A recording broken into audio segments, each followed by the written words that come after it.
Today, we're going to be going over some of the cards in Modern and explaining why they're banned. I've grouped up a number of cards you can cast for free, a trait that's famous for being extremely powerful, for cards for us to cover on this list. First up, we have Mental Misstep. This is an instant with a mana cost of 1 Phyrexian blue, which means you can cast it by paying a blue mana or paying 2 life, meaning you could cast it for 0 mana by paying the life, and it has the effect where it counters target spell with a mana cost of 1 exactly. Mental Misstep is another one of those cards that was banned at the inception of the format all the way back in 2011, and no one's even considered ever taking it off the list. So, why is this card banned? 0 mana counterspells have a history of being really strong. Mental Misstep is no exception. Now, spells that cost exactly 1 are a very rare set of cards, and some people may doubt that it's that important. The thing is, almost every deck plays 1 mana spells. You see, because 1 mana spells are the only cards you can play on turn 1, and they're some of the cheapest cards in the game, they tend to be really important and generally pretty strong for their mana cost. Cards like Lightning Bolt, Thoughtseize, and Path to Exile are some of the strongest pieces of interactions in their colors. Modern has tons of good 1 mana threats, like Ragavan and Death's Shadow. Lots of fast combo decks rely on 1 mana spells to make their plays, like Scale Up in Infect, or Colossus Hammer in Hammer Time. Lots of decks will play mana dorks like Noble Hierarch to get extra mana. These are just a few of the examples I could use. Efficiency is one of the most important things in Magic, as having an impact on the game as soon as possible becomes more and more important the faster a format gets.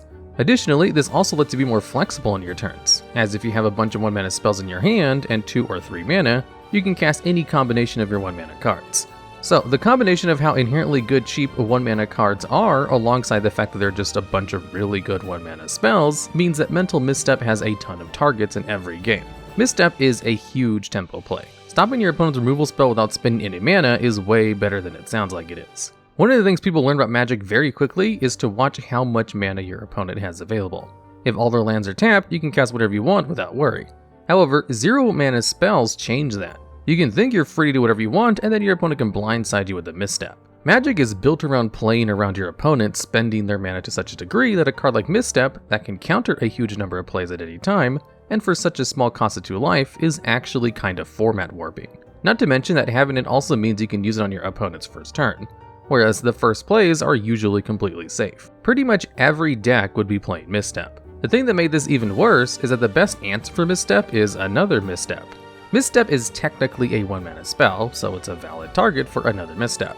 This would make it go from a super staple into a mandatory fora for every deck. Even if you aren't interested in countering your opponent's plays, the best way to make your own plays go through was playing it. Misstep being legal would lead to a ton of games where the winner was based on whoever drew the most missteps, which obviously warrants a ban. Can Misstep be unbanned? No, absolutely not. Misstep is probably the strongest card we'll talk about in this whole video. Modern is even more dependent on 1 mana cards now than it was in the past, so Misstep's influence in the format would only be greater. How could Misstep be fixed to be unbanned? The card really needs to have some kind of bigger cost. The card was probably imagined as being usable on only a pretty narrow subsection of cards, but as we've said, it actually counters a huge number of very, very important cards. 2 life just isn't a real cost most of the time. The simplest solution is adding 1 mana to the cost, which would actually do a lot to fix the card. Not only would it make it no longer a 0 mana play, it would also make it so that Misstep wasn't a target for itself anymore, which would go a long way to making it fair. And at that point, it would still be really good, but it would at least be unbannable. Next up, we have Blazing Shoal. This is an arcane instant, arcane basically being its own mini archetype that doesn't usually come up, with a mana cost of X, meaning any amount of mana and 2 red. You can exile a red card from your hand to cast it without paying its mana cost, and if you do, the X in its cost becomes equal to the exile card's mana value.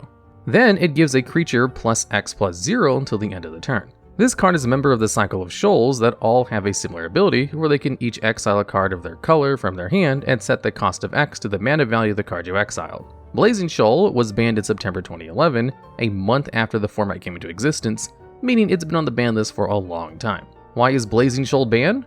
Blazing Shoal was banned due to the way it interacts with the mechanic called Infect. We mentioned this briefly earlier, but how Infect works is it makes anything with Infect deal damage to creatures in the form of -1/-1 counters, and players in the form of poison counters. And if you ever have 10 poison counters, you lose the game.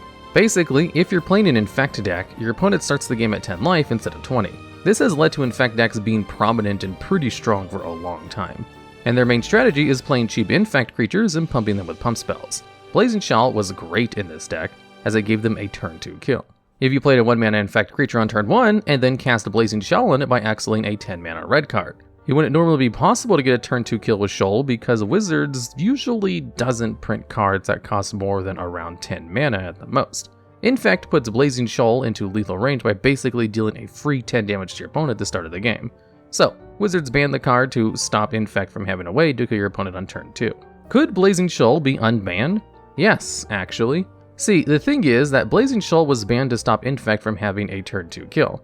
However, Modern has gotten a lot faster the decade, and not only are there other decks that can pull off a turn 2 kill, such as Hammer Time, but Infect can actually pull off some of their turn 2 kills anyway. You see, Scale Up, released in Modern Horizons 1, is a 1-mana sorcery that makes the creature 6/5 until the end of the turn. If you combine that with cards like Mind of the Old Krosa or Mutagenic Growth, you can actually reach 10 Infect on turn 2 without Blazing Shoal, so having Blazing Shoal unbanned wouldn't break any barriers. It's also debatable about whether or not Infect would even play Blazing Shoal nowadays, mostly because of needing to play red cards to work with it. Playing massive, uncastable cards in your Infect deck really feels bad, so most Infect decks probably wouldn't even bother.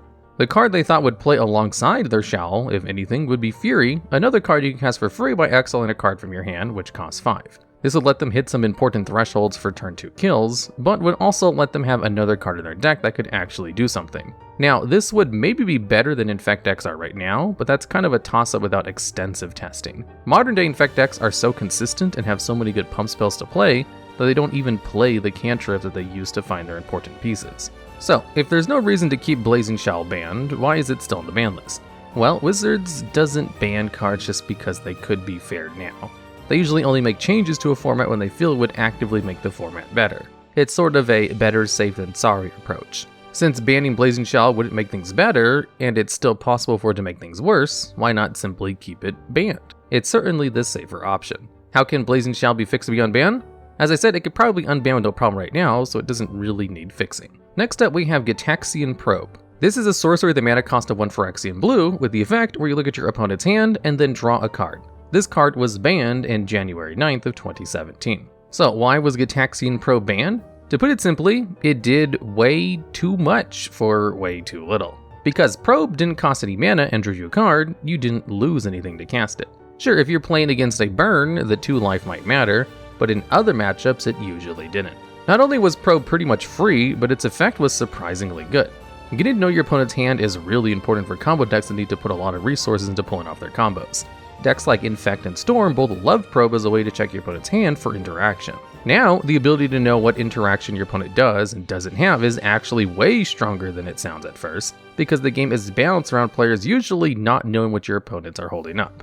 A huge part of Magic is having to guess what cards your opponents have based on what mana they're holding up and how they've been playing. And the ability for your opponents to bluff or sandbag interaction is a big part of playing against these sorts of combo decks. If your opponent can check your hand right before trying to do their combo, they can know exactly how to sequence their plays to play around it, or know if they should hold off or try to combo later. This is extremely good, but that alone isn't enough to get the card banned. You see, there's actually a card called Peak that does the same thing as Probe, but costs a blue mana instead of Phyrexian blue mana. Peak is an alright card that sees some competitive play for all the same reasons that Probe did, but it was never as good because it actually cost you mana. The thing that made Probe broken was the combination of doing all that without costing anything at all. Probe lets you play around interaction and actually made your deck more consistent by cycling itself with no cost, which is why it made these sort of all-in combo decks way too strong and hard to play against. Can Gitaxian Probe be unbanned? This is another hard no. Not only have the combo decks that Gitaxian Probe was good in not gone away, they've actually gotten better and there are even more of them. Infect has more pump spells than ever, Storm is still running around, worst of all, one of the best decks in the format right now is Hammer Time, a combo deck that would love to have a free cycle and the ability to check your opponent's hand. Giving one of the best decks in the format access to Gitaxian Probe would only hurt the format. How can Gitaxian Probe be fixed to be unbanned? In a way, this has already happened. Peak is nearly identical to Probe, and it's fine. If you want to fix it in a way that would make it different, something like making it so that you draw a card at the beginning of the next turn's upkeep would make it worse enough that it could come back without issue. Next up, we have Mox Opal. This is a legendary artifact that costs 0 mana and has the ability where you can tap it to add 1 mana of any color, as long as you control 3 artifacts, which does count itself. This card is a callback to the Moxen, which were cards printed in the very first set of Magic that turned out to be way too good. So it's kind of no wonder that Mox Opal ended up finding itself banned eventually. Mox Opal was banned in January 13th of 2020, making it one of the more recent bans in this video. So why was Mox Opal banned? The issue was that getting 3 artifacts was actually pretty easy. Not only were there lots of 0 and 1 mana artifacts, there were lots of good ones that you were more than happy to play. Decks like Hammer Time and Affinity were chock full of great, cheap artifacts that could turn the card on by turn 2. Affinity is great at swarming the board with cards like Memnite, and Esper Cynodil to synergize with artifact payoffs like Thought Monitor and Urza Lord High Artificer. With all these great artifact cards and artifact payoffs, they didn't really need to play any cards that they didn't want to play anyway. It's not like they were making the rest of their deck worse to play Mox Opal or anything.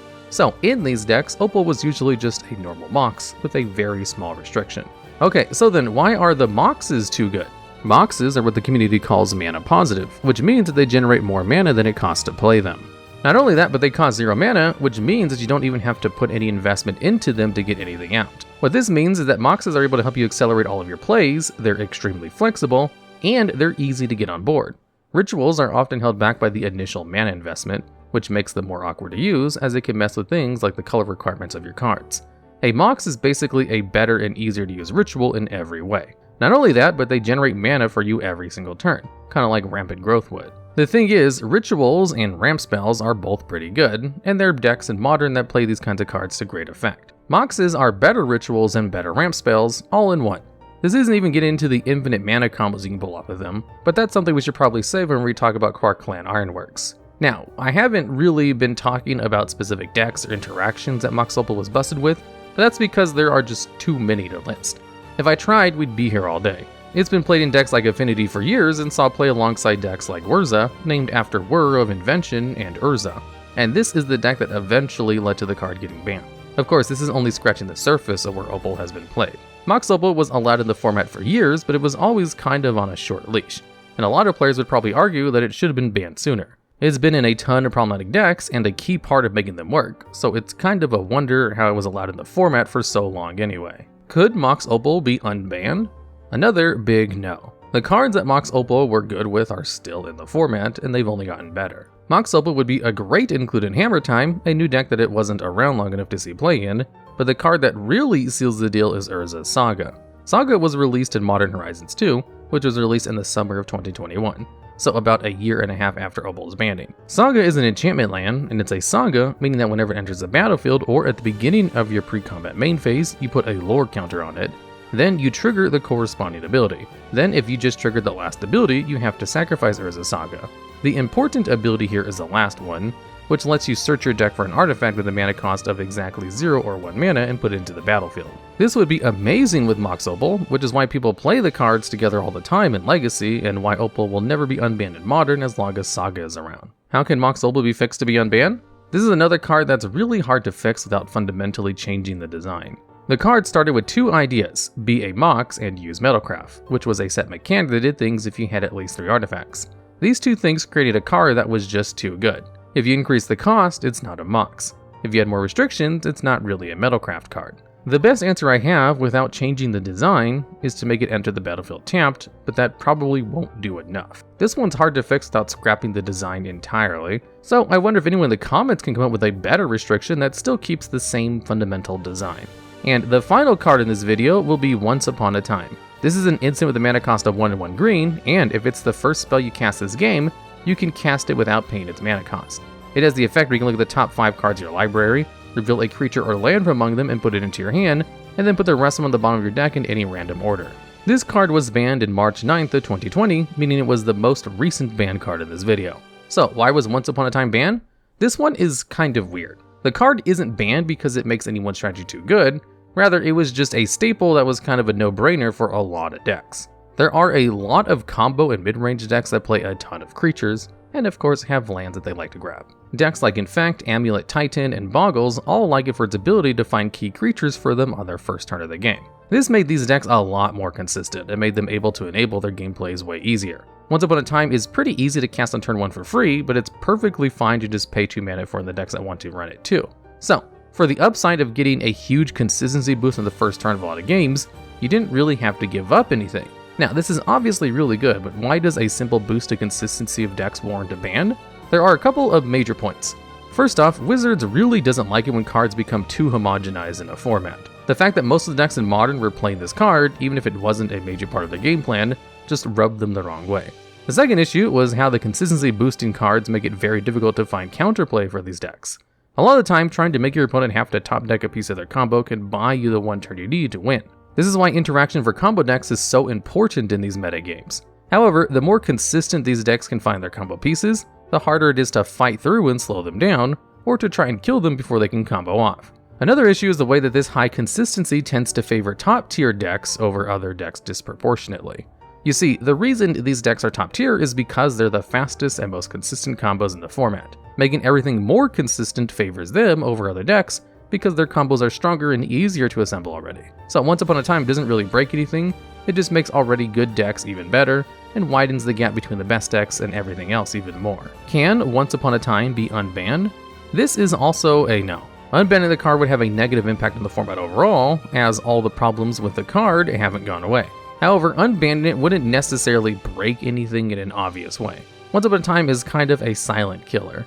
It doesn't look like the problem card in any deck, but it makes the metagame centralized around all the already strongest strategies, so unbanning it would definitely be a bad idea, but it wouldn't be as catastrophic as some of the other cards on this list. How can Once Upon a Time be fixed to be unbanned? I would say make the first spell you cast this game mode cost 1 mana instead of 0.